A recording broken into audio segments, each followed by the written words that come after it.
Jaz sem Urša Drugovič, vodja obratovanja čistilnih naprav na vodovod kanalizacija. Po poklicu sem univerzitetni diplomirani biolog raziskovalno-tehniške smeri in sem v bistvu zadolžena, da vse čistilne naprave, ki jih imamo v upravljanju, delujejo optimalno. Čistilna naprava Celje je čistilna naprava, ki čisti odpadne vode mesta Celja in okoliških naselij, in sicer zajemamo območje od Levca, v bistvu vsa naselja, ki ležijo južno od avtoceste Ljubljana-Maribor, pa na vzhodu tudi občino Štore. Velikosti smo 85.000 populacijskih ekvivalentov, kar pomeni v bistvu, da čistimo odpadno vodo prebivalcev Celja, ki jih je v tem letu nekje 48.000, 15% odpadne vode predstavljajo industrijske odpadne vode, in pa treba je vedeti, da v Celju imamo mešan kanalizacijski sistem in čistimo tudi meteorne odpadne vode. Čistilna naprava Celje je mehansko-biološka čistilna naprava, ki ima primarno, sekundarno in terciarno čiščenje, kar pomeni, da z mehanskimi postopki iz odpadne vode odstranimo vse, kar se da, se pravi, kar se useda, kar se izplavlja in kar se preceja. Potem pa odstranjujemo tudi organske snovi iz odpadne vode in dušikove in fosforjeve spojine, kar pomeni, da imamo tudi terciarno čiščenje.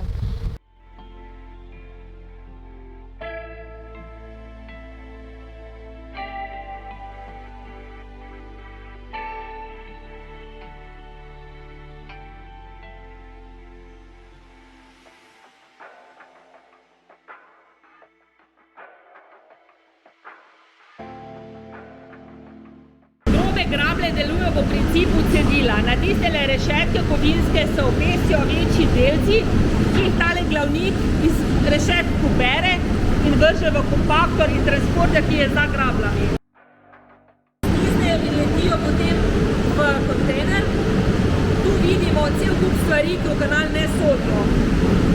Od vlažilnih robčkov, ki so največji problem kanalizacije, mask, rokavic, sanitarnih pripomočkov, palčk za ušesa in podobno.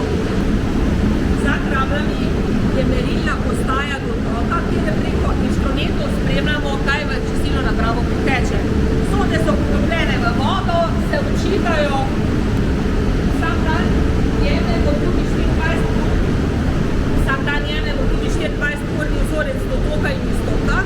Zdaj smo na ozračenem peskolovu in lovilcu maščob.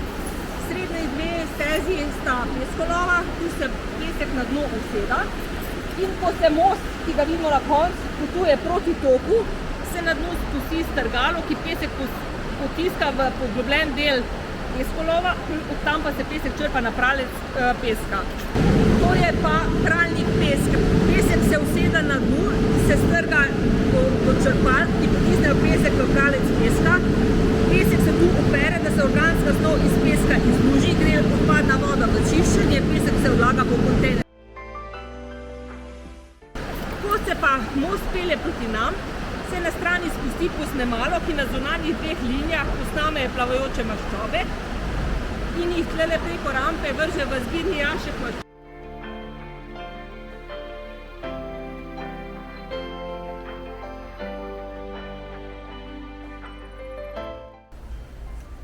V aeracijskih bazenih imamo zdaj polja, kjer so aeratorji in se vidi prezračevanje, in potem imamo cone, kjer prezračevanja ni, ki se kisik porablja in je to anoksična cona. Prezračevanje poteka intermitenčno, kar pomeni, da po programu določen čas dvigujemo vsebnost kisika do 2 mg, določen čas prezračujemo, potem se prezračevanje ugasne, da se potem lahko ves kisik porabi, pade na nično in potem se zopet prezračevanje prižge. V naknadni usedalnik preko tega prilivnega objekta oziroma razdelilnega objekta priteče voda v ta centralni konus. V centralnem konusu imamo v spodnjem delu so lamele, skozi katere se ta mešanca vode in blata lepo razporedi po celem dnu naknadnega usedalnika. Se pravi, ko smiči blata ostanejo na dnu, na vrhu ostaja čista voda. Čist po vrh se včasih pojavi plavajoče blato, ki ga potem za posnemalom, kot ga vidite s temi lepovži, posnemamo in vodimo preko črpalke za plavajoče blato v dehidracijo. Na tem mostu imamo mi posnemalo. To gre za takšno cikcakasto posnemalo, ki potuje po dnu. Ta most, kot vidite, se zelo počasi vozi, tako da naredi en krog približno v 2 urah. In v tem cikcaku imamo mi sesalne cevi. Te sesalne cevi po principu natege blato iz dna črpajo zopet v ta centralni konus in na črpališče povratnega blata. Na vrhu ostaja pa čista voda. Zdaj ta čista voda se pa preko potopljenih perforiranih cevi, ki so seveda potopljene, da ne zajemamo plavajočega blata, vodi v obtočne kanale, na katerem mi zdaj stojimo, to je tole, ne? In potem teče v iztok.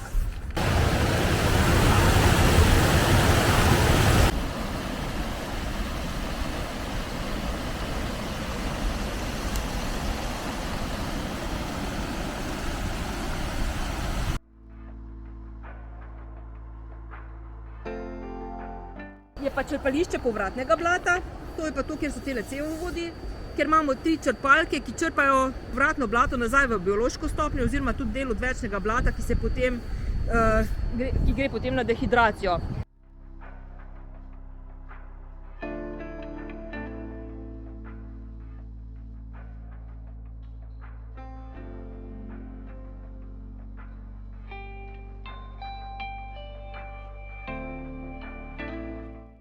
Dehidrirano blato iz čistilne naprave je praktično končni produkt čiščenja, končni proizvod in to blato gre zaenkrat v toplarno Celje-Vzhod v sosežig z gorljivo frakcijo komunalnih odpadkov.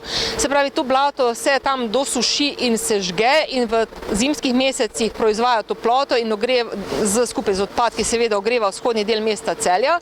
V poletnih mesecih pa se iz teh odpadkov in blata prideluje električna energija, ki jo tudi spuščajo v sistem.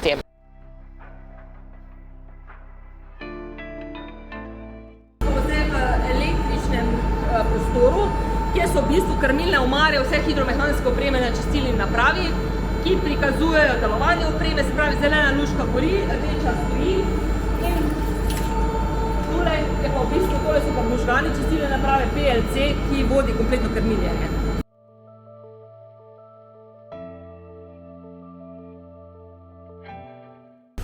Zdaj se nahajamo na merilni postaji iztoka. Zdaj imamo vzorčevalnik, kjer enako kot na dotoku tudi tu jemljemo 24-urne vzorce za analizo v laboratoriju.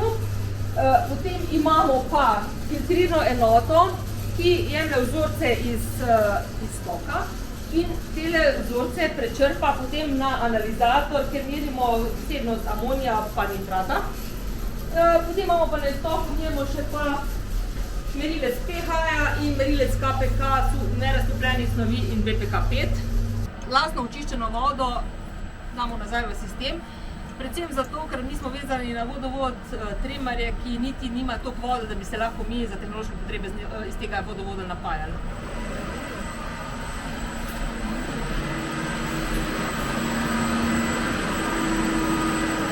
Postaja za pripravo tehnološke vode, preko hidroforja to vodo črpamo v objekt predčiščenja in pa s tehnološko vodo imamo v bistvu tudi hidrantno omrežje na tehnološkem delu. Samo na upravni stavbi imamo pa tudi hidrantno omrežje za pitno vodo. Na čistilni napravi se dnevno izvajajo redna vzdrževalna dela, ki jih upravljajo naši operaterji, naši vzdrževalci. Vse te zadeve so opisane v navodilih za vzdrževanje in obratovanje. Kar se tiče večjih vzdrževalnih del, pa delamo z zunanjimi in pooblaščenimi serviserji, ki so pač pooblaščeni za določeno vrsto hidromehanske opreme ali merilne opreme ali elektroopreme, ker je to delo, oziroma toliko različnih naprav je, da praktično vsega ne moremo imeti niti rezervnih delov na zalogi in so tudi posebna znanja in posebna orodja za vzdrževanje. Nadzor vršimo preko merilnih sond, ki jih imamo na dotoku in iztoku in po celem procesu. Te podatki se ves čas vodijo na sklade preko operaterskih računalnikov, kjer nam v bistvu prikazuje delovanje vse hidromehanske opreme, meritve, pretoke, stvari pa potem seveda spremljamo tudi v obliki trendov, da vidimo, kaj se nam na čistilni napravi dogaja, to je kvaliteta recimo dotoka. Poleg tega jemljemo 24-urne vzorce dotoka in iztoka, ki jih analiziramo za vsak slučaj tudi v laboratoriju. V laboratoriju upravljamo hitre teste za parametre, ki jih rabimo za krmiljenje procesa. To niso parametri, oziroma to niso podatki, ki jih predstavljamo v javnosti. Za podatke, ki grejo v javnost, nam te analize izvaja neodvisno akreditiranje Nacionalni laboratorij za okolje, hrano in vodo. Oni pač jemljajo nenapovedano 24-urne vzorce dotoka in iztoka 24krat letno in iz tega se potem izdela tudi letno poročilo, ki se vsako leto do konca januarja pošlje na Arso v pregled. Mogoče predsodek, ki ga imajo ljudje o čistilni napravi. Čistilna naprava je lahko prav prijeten objekt v prijetnem okolju, ki ne povzroča nobenih škodljivih emisij, kot ste se verjetno lahko tudi delavke Tehnoparka prepričale, se pravi, ne povzročamo hrupa, ne povzročamo smradu in v naravi vračamo čisto vodo. Voda je v nas in okoli nas, je življenjska dobrina in je življenjskega pomena za vsa živa bitja. Čistilna naprava je bila zgrajena za izboljšanje kakovosti reke Savinje na odseku od Celja do Zidanega mosta. V času delovanja čistilne naprave se je kakovost reke Savinje tako izboljšala, da so ribiči vanjo pod iztokom naprave naselili sulce, ki so pokazatelj čistih voda. Svetovni dan voda, ki ga vsako leto obeležujemo 22. marca, poudarja pomen vode in zavedanja, da 2,2 milijarde ljudi nima dostopa do pitne vode. Ker pa vso pitno vodo pridobivamo iz naravnih virov, je pomembno, da te vire varujemo in preprečujemo njihovo onesnaževanje.